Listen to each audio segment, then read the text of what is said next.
You're watching RT International with me, Kate Partridge. Thank you for joining us.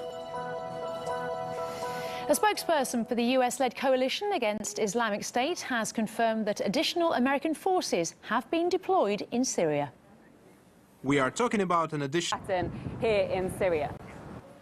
Well, political analyst Chris Banbury says it's not the first time a US advise and assist mission has ended up with American boots on the ground.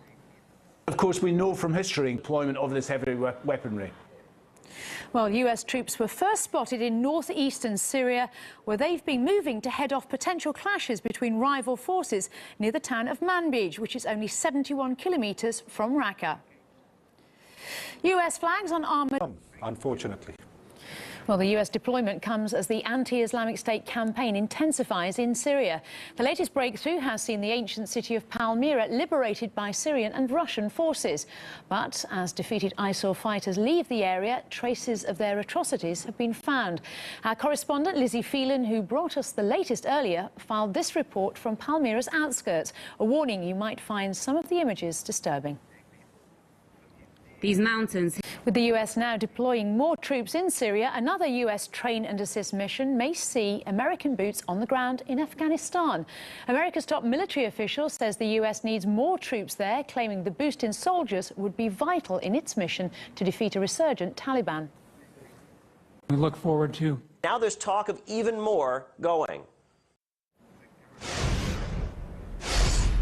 Well, to discuss these latest developments, we can now cross live to former US Congressman Ron Paul. Mr. Paul, thank you for joining us. The US already has more than 8,000 military personnel in Afghanistan. How will a deployment of additional troops help resolve the situation there? Oh, it's not going to happen. And do you think this is half expected? It's part of Washington's strategy? Well, they claim it's going to be different, that the strategy of nation building hasn't worked, so they claim this is going to be different. US Congressman Ron Paul in just a moment. Meanwhile, Russia has once again been accused of a misinformation campaign. The US House Committee on Foreign Affairs met to discuss Moscow's alleged attempts to undermine and discredit Western democratic institutions. Well, RT's Gayane Chichikian reports from Washington. U.S. lawmakers and the expert witnesses that they invited to testify before Congress claimed that Russian propaganda in which they... excessive involvement in domestic policies. Assange made the comment during an online media conference. It follows the whistleblowing group's latest and largest ever publication of confidential documents on the Central Intelligence Agency. RT's Polly Boyko has the details.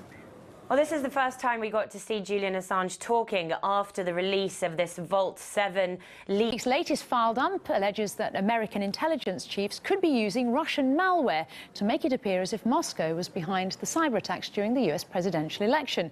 Russian interference has been blamed for several recent political scandals, but without any evidence being provided. Massive interference in American elections. Vladimir Putin personally was involved in this. Russia was meddling in our election. Covert into the DNC. RT's Ennis Anawi takes a further look at the mainstream media's coverage of the story. The CIA is basically... Well, we can now return to our guest, former US Congressman Ron Paul. Mr. Paul, thank you for staying with us. Let's move on. Following the revelations about the CIA's alleged hacking tools, FBI Director James Comey warned that US citizens shouldn't expect absolute privacy.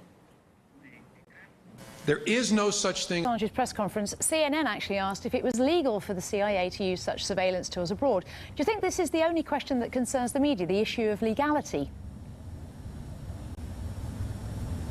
Well, you know, legal and constitutional, there's a lot of that's been going on in the last several years.